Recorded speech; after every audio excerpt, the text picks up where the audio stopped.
Here we are at hurdle 6, and I do want to encourage you to take these things a step at a time. So if this is the first one you've seen, please let me encourage you to go back to number 1 and go through them sequentially. It makes sense, and they'll make more sense if you do it that way. Let me now just take you through the sequence as we've done it so far. So in the first hurdle, we looked at the medical model and the idea of how influenced we are in the way we think about ourselves. In the second one, we looked further into man's wisdom, or the scientific view, versus the biblical view, and how different it is when you study it.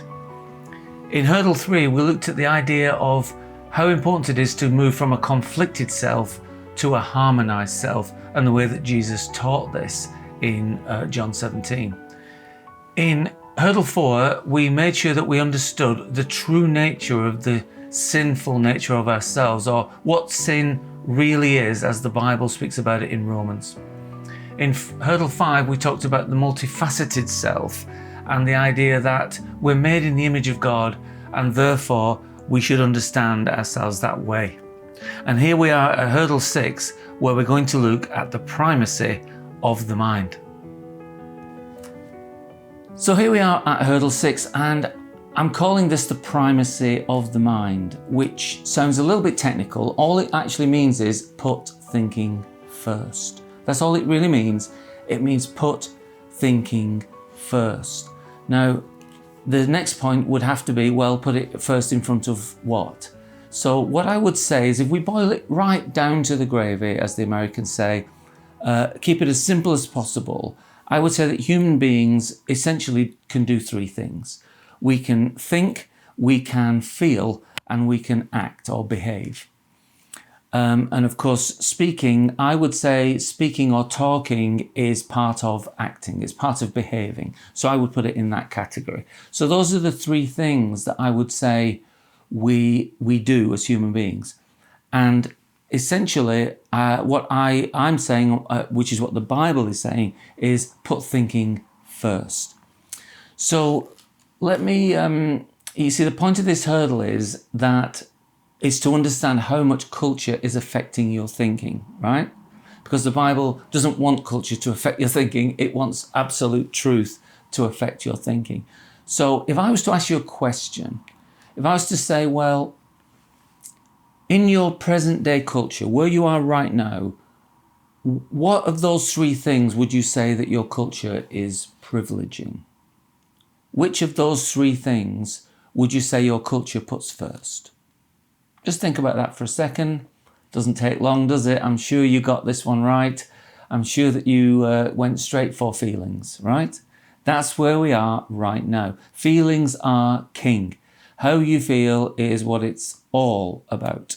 Now, that's just where we are right now, but that's not where the Bible is, right?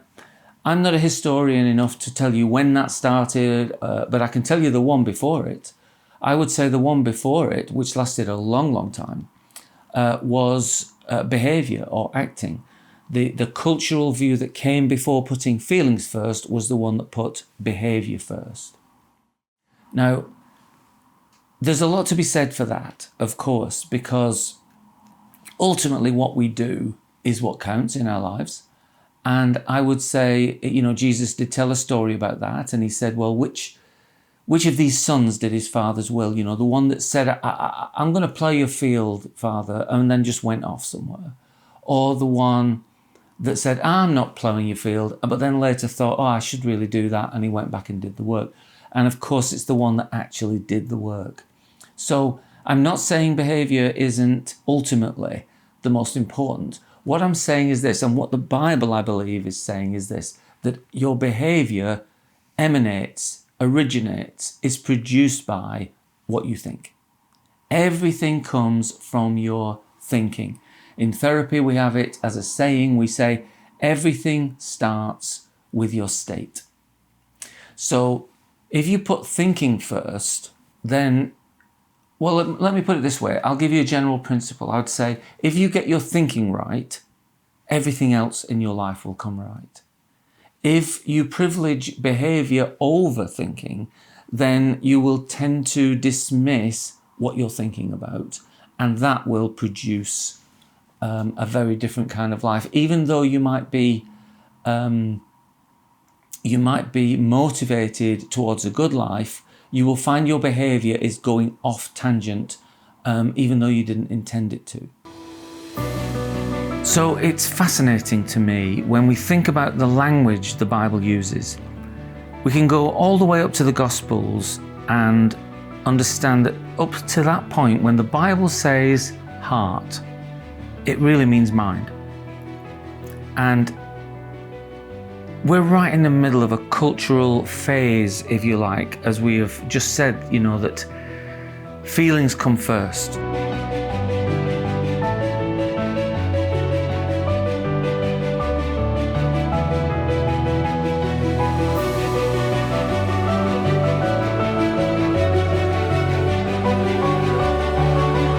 So there's a natural tendency when you read the word heart in the Bible, you're going to think of it as, oh yeah, it means your emotional center. There's just an assumption there. But be careful with that, because if you're reading prior to the Gospels, when it says heart, it means mind. And so when the Bible says in Proverbs 23 verse 7, it says, as a man thinks in his heart. Well, where do you do your thinking? Well, you do it in your mind. So you can see there this idea that when it talks about heart, it's really talking about mind. Now, let me give you an idea here, because there are two translations of heart in the English language. And the first one, if you like, is your emotional center. I'm not including the physical heart here. I'm including the two most common translations. The first one is your emotional center, how you feel. When the pop songs say follow your heart and so on, they're talking about your emotional center. But the second translation is just as important, particularly when it's biblical. And that translation is the core of something, the heart of something. It means the center, at the deepest part. A few years back, there was this, I always remember this washing powder type aid. It was like a ball that you put, they said, in the heart of the wash. Well, that's not emotional, is it? It means it right in the center of the wash. And so when you read some of these things in the Bible and it's talking about your heart, what it means is your mind, how you think. This is what's important. Now, when you get to the Gospels, and we look at things like in Luke 2:19, and again in Luke 2 and verse 35, you see two great examples there where it says Mary pondered these things in her heart. In other words, she's thinking about it in her heart. And, Jesus said, where your treasure is, there your heart will be. In other words, that's what's gonna be in your mind. That's what you're gonna be thinking about all the time, right? And so it's really important, I think, that when we talk about thinking comes first, that the very first thing we do is to really understand how important it is biblically, what the Bible is talking about.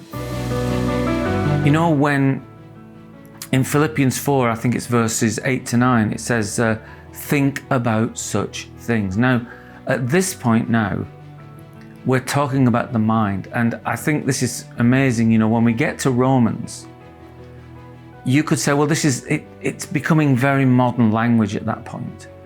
Romans 12 verse 2 talks about being renewed, being transformed by the renewing of your mind. Now, suddenly we're not using heart anymore. We're using mind, but it's the same thing. The language changes because it's modernized. And so when he says think about such things, put them into practice, then we're talking about modern language, where Paul is then using modern language and saying, yeah, we're talking about your mind, right? This thing that all of life springs from. Now, think about how important this is. Right? I'll give you one example. I could give you many. But let's say it's John 7:38, by the way, when Jesus says, he who believes in me, from his innermost being. Now, if we understand that as the heart, in other words, the core of you, the very deepest part of you, then it's saying from his innermost being, it's saying from his mind, will flow rivers of living water, right? In other words, your life is literally being produced by the way you think. Now, I want to give you a quote here from Psalm 16 in verse 8 from the Old Testament. Basically, it's repeated in Acts 2, actually, funnily enough. And it's where David is saying, as the psalmist, he's saying, I have set the Lord always before me. Now, there's different translations put it in different ways, but what it really means is this. It means in my mind, I had Christ. When he says, I set him always before me, he's talking about a vision of his mind. Now, think about, if you don't mind thinking about David's list of things he got wrong. This is a serious list. You know, the sins that guy committed are unbelievable, right? But God said that he was a man after his own heart.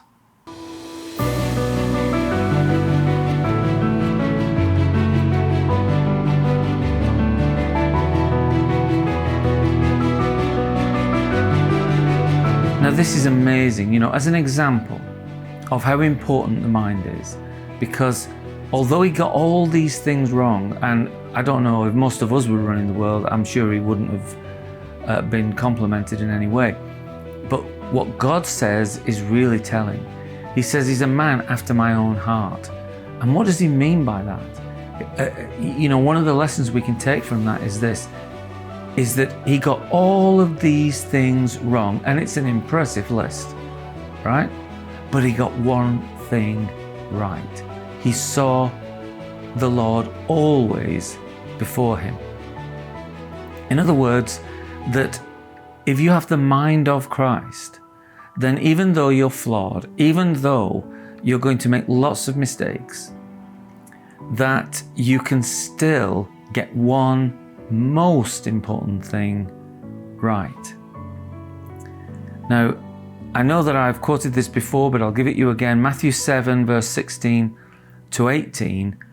Again, I believe Jesus is talking about this when he says it's what's inside the tree. It's what the quality of the tree is.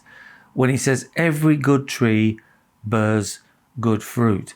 And he gives this really simple example. He says a bad tree can't bear good fruit.